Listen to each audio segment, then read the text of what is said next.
They say we should have known better than to fall so deep down into this rabbit hole we found.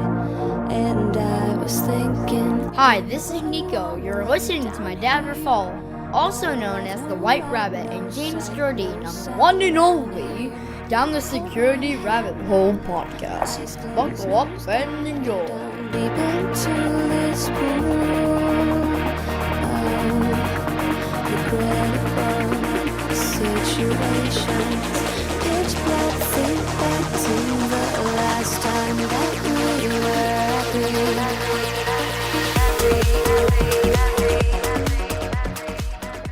All right. Good morning, good afternoon, good evening. Welcome down the security rabbit hole to another edition of the Down the Security Rabbit Hole podcast. This is Raph. I have a cadre of awesome guests today. Two returning and the host. So James Jardine, my co-host, welcome back. Yes, thank you. I was looking forward to this. It's nice to have 4 squares instead of the 3 that we usually have. It's a nice change up. Yeah, we'll play Foursquare. In the top right-hand corner, returning megastar, James Beeson. By the way, James, Joe DVS says hi. I just recorded one with him. So nice. Hello. Welcome.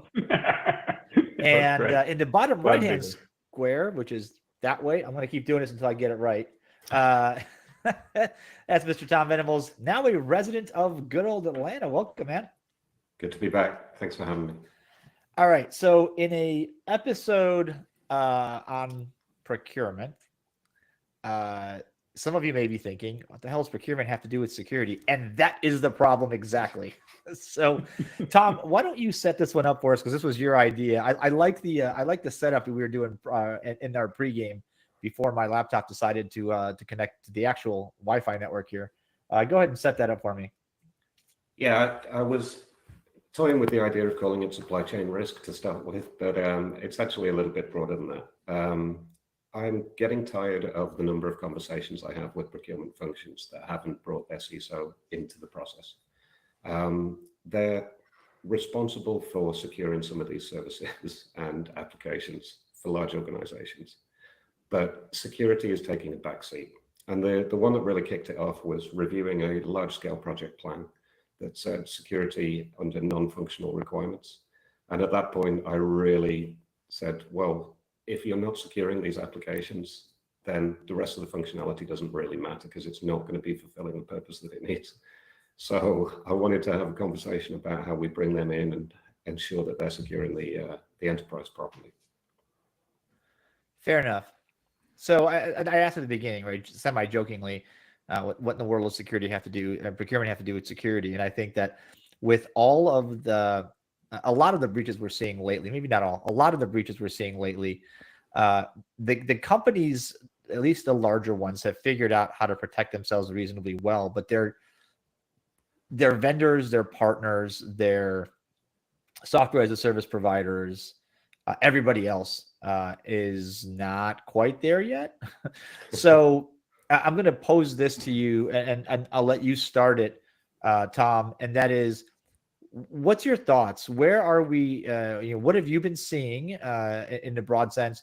And lay out the problem for me.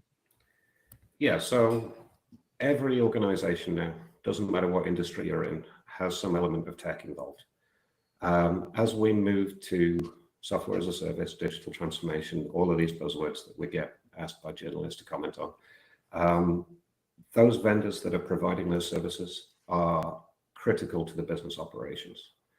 But if the security requirements that are brought in aren't clearly articulated, clearly tested before you sign up to these contracts, all of a sudden you've got a weak chink in your armor. So I support large-scale organizations that are spending billions on their cybersecurity, and 47 million attacks an hour bouncing off their firewalls, etc. But a third-party provider to them, who's got the keys to the kingdom in terms of the domain controllers or whichever admin accounts you want to name, who doesn't have the same level of cybersecurity spending or resilience, is all of a sudden providing a backdoor. So that third-party supply chain risk becomes huge. Is this a difference? Is this a difference between, because when I first think about procurement, I think of like that third-party vendor assessment that organizations go through, that they do their questionnaire, they do the SIG, they do all these different things, versus the other side of saying, okay, we've procured it. Now, is security there to actually make sure that those things are actually being done, right? Like, hey, I've validated that I trust what they say they're doing, but now go forth and use the tool. Good luck. We have no idea what you're doing with it. Is that kind of where that shortfall is happening? Yeah.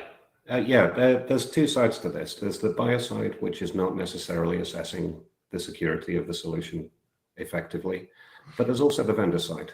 Not every vendor is going to be as open and honest, or they're just going to send you a SOC 1, SOC 2 report and say, read that, right? You need a little bit more honesty and openness on both sides of that equation to say, how are you operating this? And being clear about what's the customer's responsibility versus the vendors. So I see a lot of SaaS solutions that say, you don't need to worry about your security. We've got patching taken care of. We've got vulnerability management in place. But the configuration of the tool, the use of it, is still very much within the customer's control. And if they don't configure it securely, it can be wide open. So, and same thing if you're bringing something on premise, right? Like, I mean, you're gonna install it on site. You're still leaving it up to whatever team purchased that tool to actually secure it. A lot of times security teams aren't actually involved once we get past that procurement phase. Or if we're unlucky, not involved at all. So. Yeah. I've seen procurement teams, and James, you've probably been part of these discussions where you're brought in either too late or not at all into those procurement decisions. Yeah, one comment I'd make there too is I also think in some cases there's a misconception to some extent that, oh, well, now we've moved to the cloud and we've moved to this SaaS solution and they're way more secure than we were on-prem. And I think that's a really, really poor assumption. It could be. I'm not going to say that it's not, but it might not be. Right? And I do think there's a misconception sometimes that, oh, well, if they're in the SaaS business, they must have security totally locked down because otherwise they won't be in business very long. And I think that's a poor assumption that a lot of companies make. Yeah, I couldn't agree more. You muted, Ralph. I have muted myself. Excellent. I'm figuring out technology. Don't mind me. So James Beeson, you've done this for a we'll say sizable organization once or twice in your life. How do we get procurement involved in a meaningful way? I say meaningful because we've all filled out the questionnaires, right? The market is moving towards you mentioned earlier pre-record sort of a single source provider. We're trying to get as few providers as possible to get better costs, to get, whatever. We don't want 2,700 different vendors to manage. These things feel like they're at odds with each other.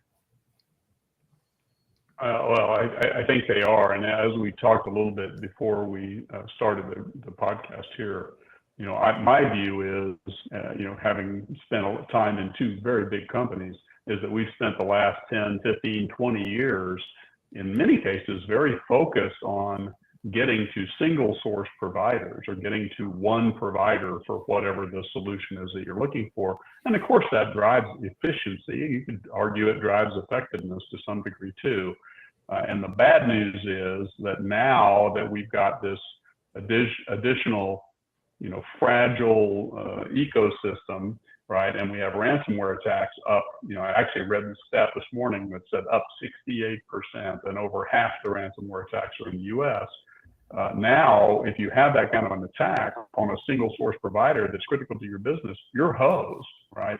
And we talked about the fact that getting them reconnected also takes much longer than it might have in the past, because 10 years ago, when you had a problem with the vendor, it's like, oh, somebody, Joe the farmer, cut the cable in the ground and the vendor went down, and you're down 24 hours, and you can almost survive that, and you pull your belt up and you get back into operational mode. Now, when you've got a ransomware attack, for the two big companies I worked for, we weren't reconnecting you until a third party came in and verified that your environment was clean. Tested, and that can take a month or longer.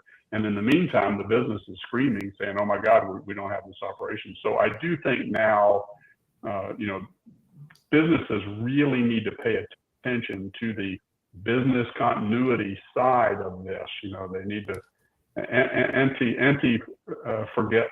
fragility is kind of the word that I kind of like there, which is a large word, but it just means make sure your ecosystem and your critical processes aren't so fragile that they easily break, right? I mean, you can't do anything about the fact that some of these suppliers are going to get attacked, but you can help shore up your system so that when you have someone that does, it doesn't irreparably harm your business processes. Is this something you have to do on your side? Because there's no real way to know. I mean, on the vendor side, I mean, they'll say whatever they want to say to get the contract, right? I mean, yeah, sure, we're good. We've got everything set up. We won't go down for this long, or here's our SLA. But I mean, in the end, there's no way to really verify anything that they're saying outside of what they ask, right? I mean, I guess you could ask to do a test of some sort, but you don't really get good visibility into that. So you kind of have to do all that on your own side of, hey, like the business continuity of, hey, what happens when this guy goes down? Do we have some sort of backup for that? Mm-hmm. But I mean, all organizations are going to be different too. Like vendor wise, some you can handle without for a day, others you can't. Yeah, it depends what they're managing for you, right?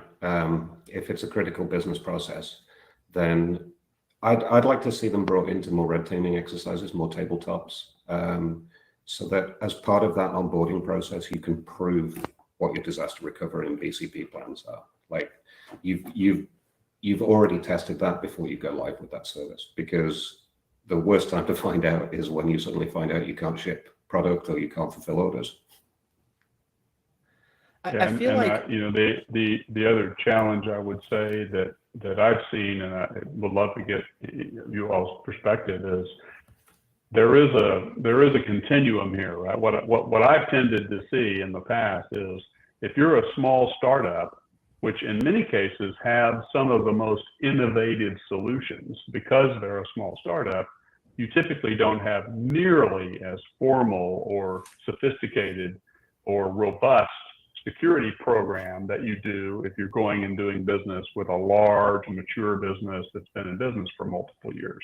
And you said this, Rob, they tend to, the small startups will sign anything, right? Because why not? What's the worst thing that's going to happen, right?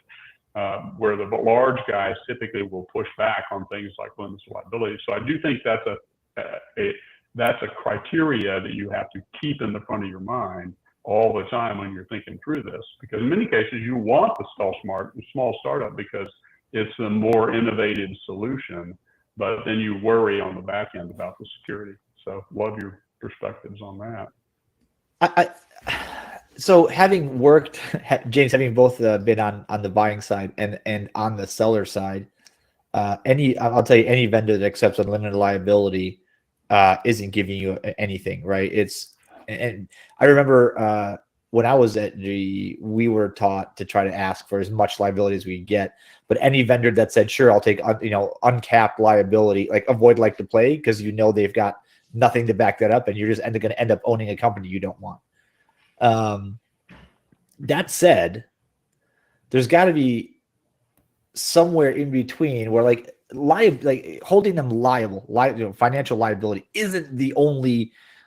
I mean, it's a way to recover should something go sideways, but I want to not go sideways, right? I want to get to the point where I want to ask the right questions, and I'm going to take it back to the procurement teams I remember working with. They would look at us and go, "Yeah, okay, what questions do you want in the questionnaire, right? What questions do you need in the questionnaire?" And it was always the same standard questionnaire, and you couldn't drop in an entire CIS assessment because they're like, "That's too much," right? And Tom, to your point, when we were finally invited, it took us a while to get invited to that room. When we were invited, it was keep it short. But I think, James Beeson, I think the times since I was on that side of the table till now, given what's transpired, have changed. Would you agree? I would agree. I would agree 100%. The thing that jumps into my head is, and a few people who know me maybe have heard this story, but when I think about the fact when we're doing a new negotiation or a new contract with a new supplier, or frankly, you could make the same argument with any third party. It doesn't have to be a supplier. It could be a partner. It could be a customer, for goodness say, which, by the way, is a whole other thing, the whole mixture of a lot of times your customers are also your suppliers. But the thing I immediately think of, and my team has heard me say this in the past, is 6 lawyers in a room, right? And let me tell a quick story around that. At the end of the day, what you're putting in this contract really is mostly just a CYA. It is a you're covering your butt and I'm covering my butt. And the contract doesn't even normally come into play unless there's a problem. And then there's 6 lawyers in a room, 3 on your side of the table and 3 on my side of the table. And we're all pointing at that SIG going, well, you said in this SIG that you did this, this, and this. So now you have to have more zeros on your cleanup check than I do. Right. And I sort of say that teasingly, but it's the truth of the matter. Right. I've been there. It's focusing on the wrong thing, right? Where we need to focus on how do together we strengthen the posture of whatever it is. And I know it's very easy for me to say that. It's very difficult to operationalize it, but it is the right way to think about it, right? And it gets to the old tagline of win-win, right? We try to create a win-win. If they're a smaller startup, can we go in and help them shore up their security practices, which not only help them, but help us? You know, and I know one of the things that I did for a while at Cigna, as a matter of fact, is I did take a closer look at the old Venn diagram that says, and by the way, these suppliers, they're also customers of ours. And that creates a whole nother dynamic that has to be thought through. But one of the things we did, and I don't even mind saying live, who we used to begin with was Gene Sun over at FedEx. So FedEx was not only a customer, they're a big supplier. So Gene Sun and I got together, we got our teams together, we shared some best practices. And so we tried to work to make it life better for both of us. And I think that's where we need to be trying to go and where we need to try to be focused. As but can you, 6 lawyers in the room. Yeah, but can you do that at the scale that some of these come? I think that's what you're going to ask, Jody. I think. Yeah. I mean, I was going that same direction. Scale right? is the problem. How do you get how the many scale? vendors can you meet that way? Like, how many can you realistically get together with like that? And how many vendors can handle that many customers meeting with them that way? Right? Like if I'm a vendor with 1,000 customers, how do I scale being able to work with every single one, which probably have conflicting things? One says do this, one says do that. Like it becomes a really difficult thing, even to Tom, your point of the, red teaming with them and doing this stuff. Like all of a sudden, you're spending your whole time just trying to do that stuff. You don't even get to work on the business anymore. Yeah, but that's going to be driven by the customer, right? If the customers are asking for more diligence and more demonstration that they're taking your risks seriously to your organization, then the salespeople on the vendor side to get that sale are going to start taking this stuff more seriously. And you were absolutely right. Like the vendor assessment piece, how often is it a box ticking exercise for an organization? Do you do security and awareness testing? Do you run a vulnerability management? And some of these questionnaires are so out of date, they're still asking us if we reset passwords every 30 days, right? So there needs to be a more qualitative assessment. And I think that only comes through us educating the procurement functions better to be able to do that at scale. They need to understand, back to my original point, that these are not non-functional requirements for the organization. These are absolute must-hits within that procurement process, that the applications, the services provided need to be secured. And we need to do a qualitative assessment against those vendors to show that they understand that as well. So, okay, I'm going to play devil's advocate for a second, because now that I'm on the other side of this, you want to do the right thing, right? You want to do the thing that's best. How? Because you've got the scale problem, you've got the specificity problem, which is you can't ask all your vendors and your partners the same question. You've got the inbound problem from your customers and your partners. How do we do this at a reasonable scale? Because if you say, and I've seen this approach, if you say we're going to focus on the large vendors, I've got 1,500 vendors, but I'm going to focus on the top 4 this year. That's 1,496 that are a risk. Are they any less, James Beeson, to your point, are they any less risky than the small ones, than the big ones? Maybe not. Maybe they're worse. How do you figure that out? Where do you start? Because This is the thing that I think I just don't know a good answer to. I'm dying to hear what you guys think. James, do you want to take that one first? I'm happy to take a shot and then jump in, Tom, please. You want to use an analogy, vulnerabilities. Okay. So tell me how it's different, right? It isn't, in my opinion, right? So just like everything else, age-old tagline, risk-based approach. You're right that, if we can only do 4 major, overviews or assessments every year, it's only going to take me 65 years to get through all my vendors. You can't look at it that way. You have to look at it with the business, and you have to say, what are the critical processes? And unfortunately, there's not as good yet, and I think that's just a maturity thing. There isn't as good of a process today around suppliers across the supply chain. I think we'll get there, but it doesn't exist today. So you have to sort of figure out your own calculus or your own algorithm for how you're going to determine which ones are the most critical and where should we focus that time, right? And if you think about vulnerabilities, 20 years ago, everybody just sort of said, well, is this important or not? Now there's a pretty good process to help determine the criticalness of a vulnerability. And then you sort of take the general process across the environment on vulnerabilities, and then you have your own internal layer that you put on it to say, yeah, but is it that critical for me?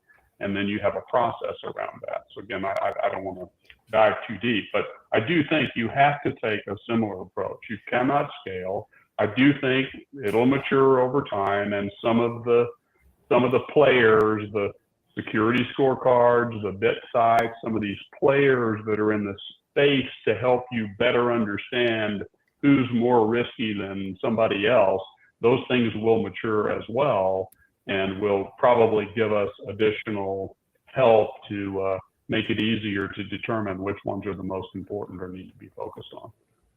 That was pretty long-winded there. Pile on here, Tom. No, you absolutely hit it. It's tied to risk. It all has to be. What is this vendor operating on behalf of my business? And is it a business critical function? If they're looking after the email servers and I can cope without email for 2 days, fine. But if it's my supply chain and my just-in-time production gets interrupted because that system or that service goes down, and then the cost gets measured in the millions of dollars an hour, I've got to take a look at that risk equation and say, they are operating a critical process. I need to focus on that vendor first.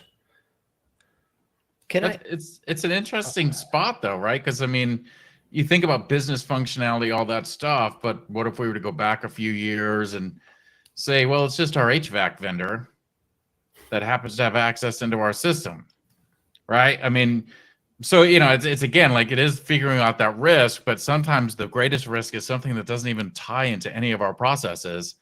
And it's something else. It's like, oh, wow, I didn't even think about that, that piece is giving access into our system. Yeah. And, we spend all this time on the stuff that we thought was critical.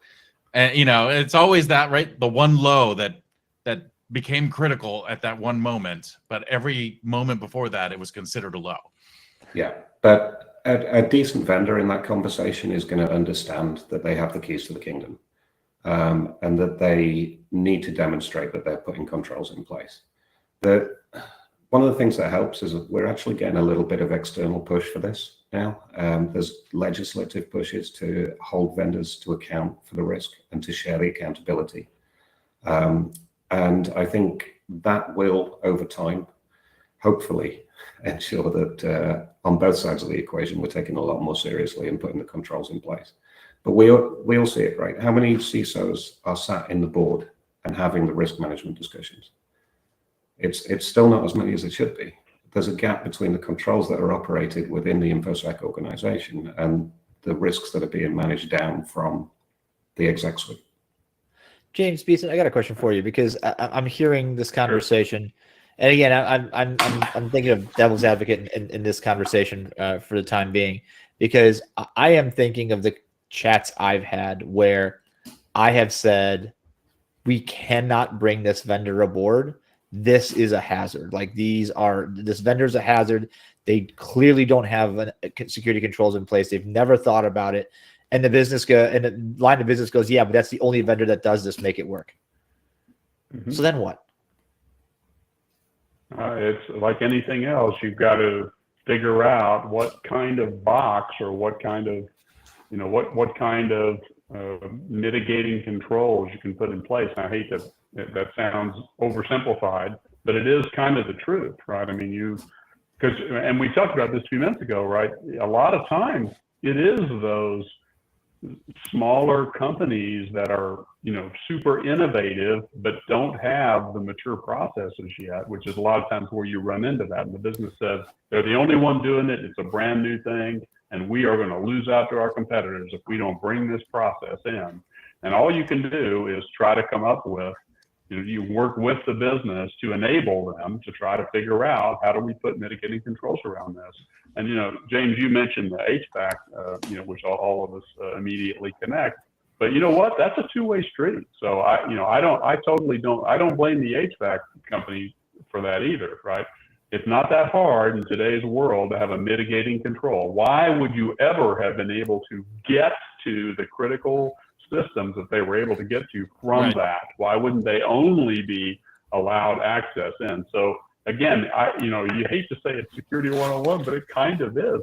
You need a layered approach. You need more than one control. And when you have those, because you're not going to win that battle, Ralph. At the end of the day, you're not winning that. If the business says, we need Joe Blow, process to come in, you are absolutely pushing water uphill if you think you're going to be able to convince them that security it's kind of the same thing with acquisitions. Oh yeah, let's not do this deal because they don't have good security. That isn't the right approach, in my opinion. The approach needs to be, these guys are more risky than we would have preferred and certainly have a riskier posture than us. Here's the gap between those two postures. What can we do to mitigate that gap until we can bring those postures closer together? All right, so I'll bring this back to, let's be prescriptive. Let's apply this to mid-size enterprise and at the end, maybe smaller size organizations. How do you prescriptively make that relationship between the CISO, and the procurement organization? What can you do short-term, long-term? How do you bridge that? Long-term, I'd like to see a shared accountability model. I'd like whoever signs that deal and nickel and dimes the security out of it to be accountable for the breach that happens 3 years down the line. Now, that's a pipe dream, but short-term to get that, there needs to be greater partnership between the InfoSec organization, better education of the procurement functions. Like you said, we can't do this at scale, not within InfoSec, but what we can do is make sure that those requirements are captured and formalize the processes by which security is engaged in any, I want to say, large-scale procurement process. It's not just the RFPs, it's not just the multi-million-dollar deals, but there needs to be a formalized engagement mechanism where you have at least assessed the security practices involved in what you're doing. And as James pointed out, like tie that back to the business risk that's involved in that. So almost do your business impact assessment as part of your procurement process. What are we buying? What is the risk associated to it? What does our level of control need to be? And the only pile on, perfect. That's exactly what I would have said. Shared goals, right? Shared goals.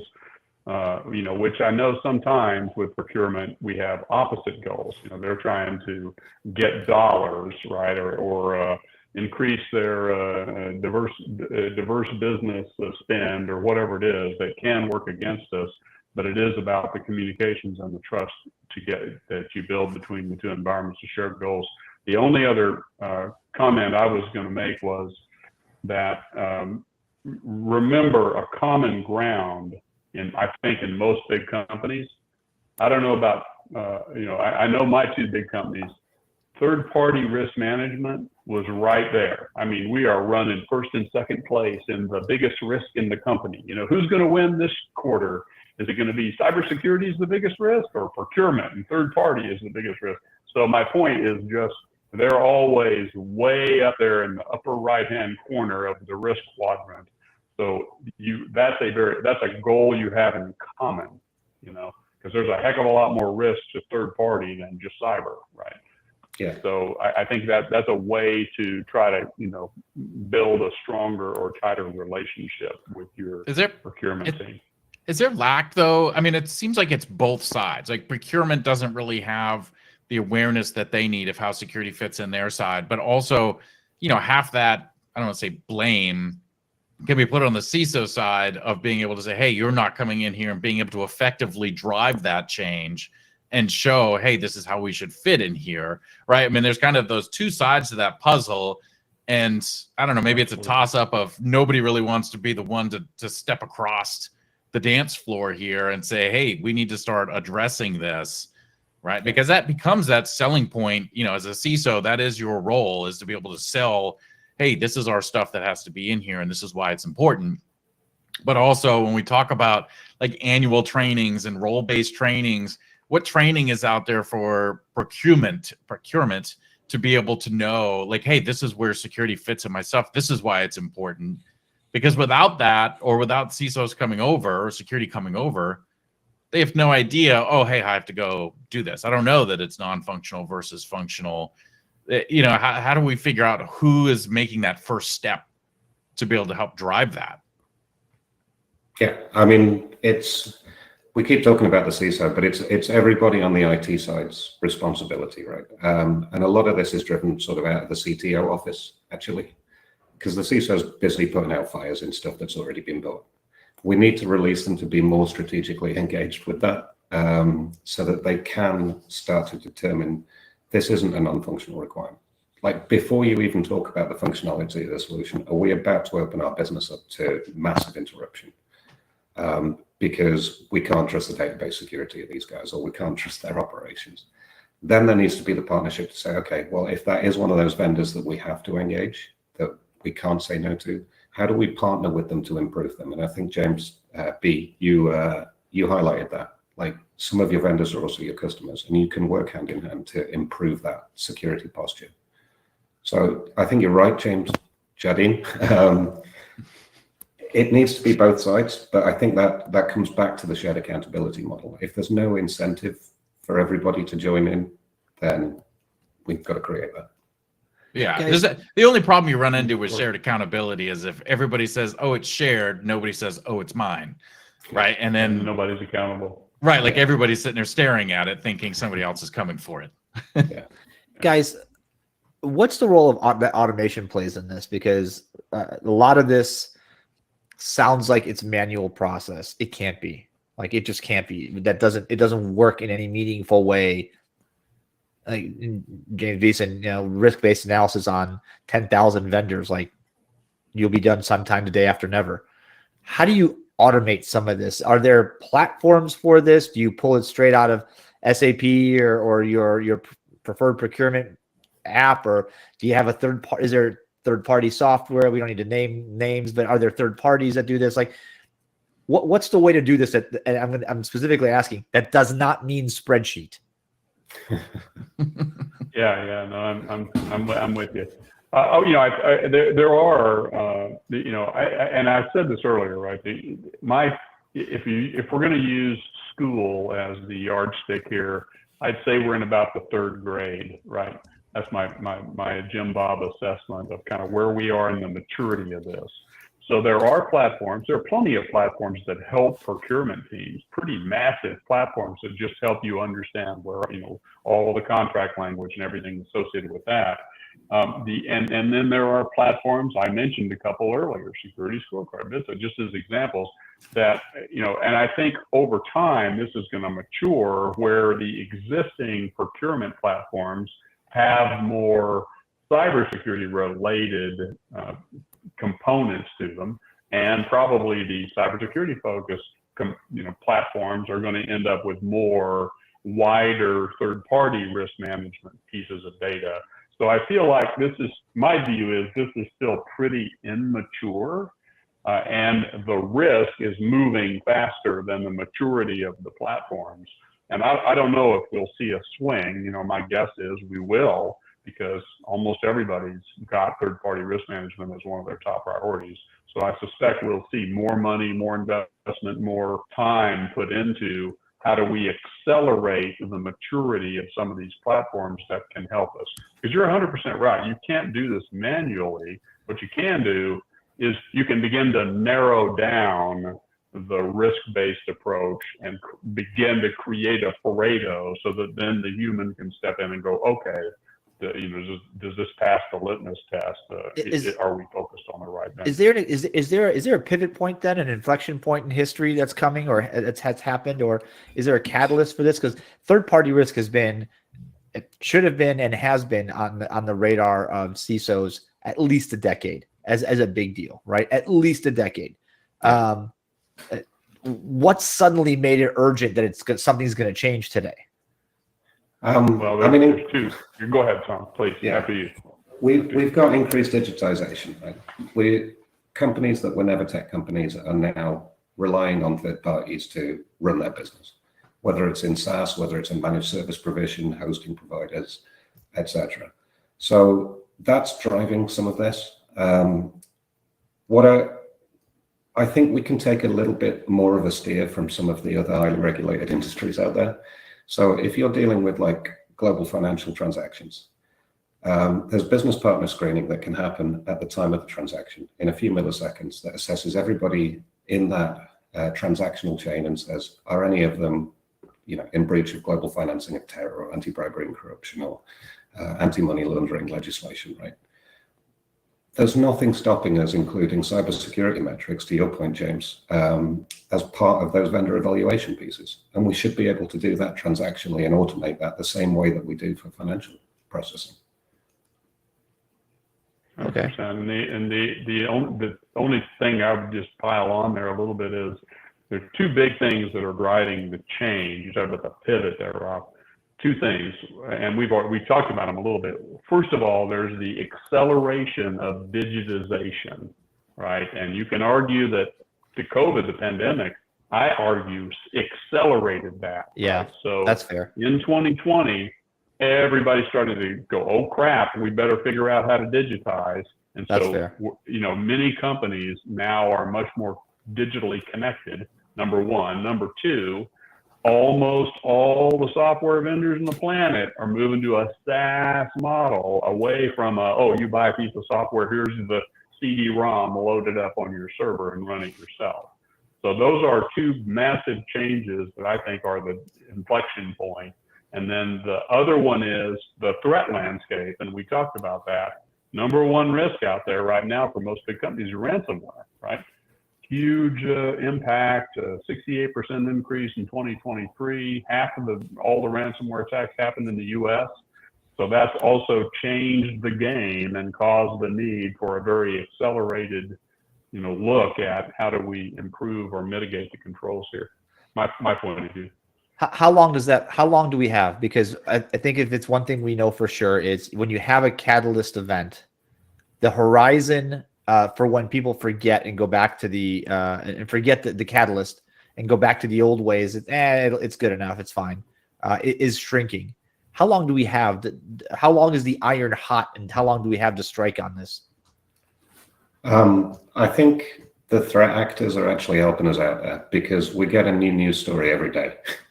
You get apathy eventually, though, right? You do, but the number of large organizations that are investing when one of their competitors takes a breach, right, is driving change in the industry. We're in risk management ultimately. We don't invest unless the scales tip in favor of actually spending on these controls. But stealing a competitive advantage in your marketplace is always going to be what drives the business forward, and it's ultimately what's going to help us in this space. That's a fair point. The interest is more too, though, on the business side, Raf. I think from a news perspective, right? If you were to walk to anybody down the street and be like, "Oh, look at all this stuff that's on the news," they don't care, right? I mean, that okay, somebody had 50,000 records breached or 500 billion records breached, and yours was part of it. I think that has less effect than organizations using that internally to say, hey, look at this breach, we could be them.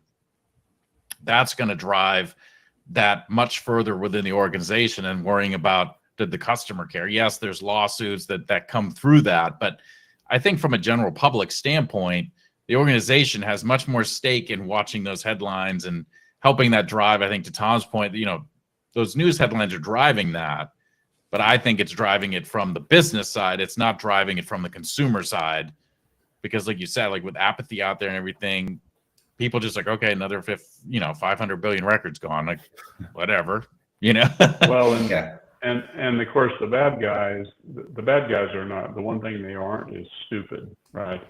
And again, I don't have the data to back this up, so please take it as a Jim Bob statistics here, but I would bet that the data would show that there's also been a shift by the bad guys. Doesn't mean they're not focused on big companies, but guess what? They figured it out. Oh, wait, the supply chain is critical to these big companies, and these smaller companies are a lot easier to get into in many cases because they don't have the same level of security program. They don't have the funds, they don't have the robustness, and even if they had the funds, there's not enough people out there. We don't have enough people to fill all the roles in security. So the bad guys are also smart. They have figured out, how to go down, and target more SMBs.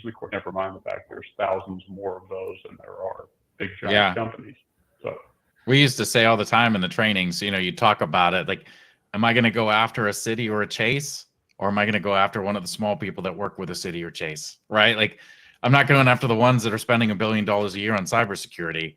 I'm going to go after the mom and pop shop that's sitting out there not spending a dime on cybersecurity, that has access into them. That has the same access. Yeah, that's right. Exactly. Exactly. And now I'm going to do the research so that I'm not going after the mom and pop that has no money to speak of. I'm going to have done the research, and this mom and pop has $20 million in the bank, so I know they can afford to pay the ransom, right? I mean, they're much, and it's not news, or they're much more sophisticated than they were, and that's going to also continue to get more sophisticated, right? Yeah. Which makes it urgent, to your point, Rob. Yeah, so urgency is good. I like market urgency because it creates change. It forces change. The question that I keep coming back to is, are we smart enough to capitalize on that moment of urgency? And the answer is, I hope I hope so, right? Because what happens when you're really good at securing your borders? Somebody builds a Trojan horse and drives it in, right? As your vendor. So I think that's going to continue to be a increasing vector of threat for us as enterprises, small, medium, and large. And in order to get to the answers of first getting to where do I look first, right? How do I do that risk equation? Where do I look first? How do I identify where my biggest risks are? How do I quantify which of my vendors is attached to the most important business processes? Because I'm not confident that over 50% of security teams, by and large, if you survey the entire industry, can tell you their top 5 their business processes as it relates to not security, but the company's health and sustainability.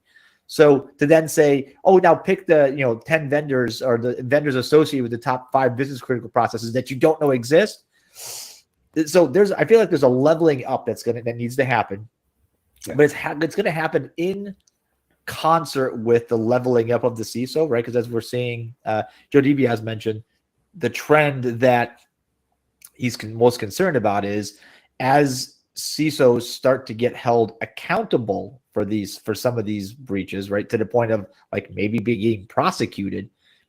That means that we have to level up your business acumen, your security understanding, and your corporate understanding, not just your security, your geek speak and your security talent. So I think that there's a lot of forcing factors here, but I think ultimately we need automation. We need better third-party external visibility. I don't think scanning external IP address space, and I've used both of those vendors, James, you mentioned, and they both suck for the same reasons. But yes, it's a great place to start, unless you're on one of those lists where you get like, hey, you're vulnerable to blah blah blah blah blah. You're like, none of that is my IP space. Leave me alone. Right. So how do we create less chaos, improve the signal to noise ratio, and automate? I think those are the three things that gets us from the God help us place we are today to maybe 5 years down the road. I'd like to be 30% better. And Raph, to add one more thing to what you're saying, because I feel like this whole conversation has been about initial procurement, right? And nothing to do with the ongoing. And when you use your border wall example of what happens 20 years down the road when your wooden wall that you haven't done anything to is now rotten and doesn't actually do anything that it was supposed to do. Yeah. You know, what's that process look like? Setting us up for episode 2 here. What's that whole process look like for, okay, you've got somebody on, what do you do ongoing to make sure that the security is staying in place and things aren't changing? And there didn't happen to be that RDB connection before, but now all of a sudden there is 2 years down the road. Continuous assessment, man. Oh God. So look, guys, but that initial one's going to be hard enough. Keeping up with it. But it speaks to what James. Sorry, you probably beat me to it there, Tom. It just gets back to your point of the need for automation, and although there is room for improvement for the players in the space, I'm going to give them some credit for at least they're a player in the space. Right. Fair enough. And so there is money, being put into how do we mature these processes and how do we make them more concrete. I mean, again, I hate to use this as an analogy, but it does spark some thought in your brain. Think about the first time, we think about 40 or 50 years ago, how credit, was happening. It's a similar environment. The only reason you got credit is because you were Joe, the farmer, and you knew the banker at the First National Bank of Fredonia, Kansas, and you went in, and because they knew you, they loaned you $5,000 to buy a tractor or a new piece of farmland. There was no credit reporting, right? And as credit became, I'm just saying, right? We think about that's a good approach. I like it, and it isn't perfect, but it's pretty good, right? And the data shows that using those credit scores is a pretty damn good indicator of whether or not you're going to get your money back. So we need to get to the same place, but realize it took 20, 30 years, right, for that to mature out to where it is today. Fair enough. Hopefully I get some thumbs up from the credit agencies out there. Yeah, right. Listen, I think the two things we want to talk about potentially next time is long-term, how do we do this long-term? Continuous improvement, continuous assessment, not just one time. I like this credit rating idea. There's something to be said there, right? Maybe it has to do with cyber insurance and being able to get a rating, your cybersecurity efficacy rating from Moody's or something. God help us if we get that wrong. All right. I like it. Guys, this has been a great conversation. Thanks for joining me for the last, 50 or so, 49 minutes or so. We have to do this again. We have to do a follow-up because we're nowhere near done. Well, I think we're like an hour into a 2-hour conversation. Thanks very much. All right, James Beeson, thanks for sharing your experience, man. I appreciate it. It's been, as usual, you've got truck tons of it. And so thanks for spending just a little bit of time here with us. Tom, same to you. Thanks for spending time. James, co-host James, once again, an episode that starts, let's just poke a topic, turns into, all right, we've got a series going. It's a good thing we put time limits on these things because we'd be here all day, I think. Literally all day. Yeah. All right, folks. People to sleep's the bad news of that long. Listen, it has to be talked talked about. Time I'd have written a shorter novel, right? As the old saying goes. Well, that's a good thing. Yeah. We should do this. We need to put this out at night. We could just talk all night. People will fall asleep with us talking in their ears, and they'll get it while they're sleeping. They'll wake up and be like, wow, why am I thinking about all this? It's brilliant. That's hilarious. All right. Let's end there. Thanks for listening, you guys. This has been another Down the Security Rabbit Hole podcast with my guest, James Beeson and Mr. Tom Venables. We've been talking about procurement's role in cybersecurity. Let's just say this is part one of more than one, and we'll see where it goes. Thanks for listening. We'll catch you guys another time, another place on another Down the Security Rabbit Hole podcast, and we'll catch you guys later. Bye-bye.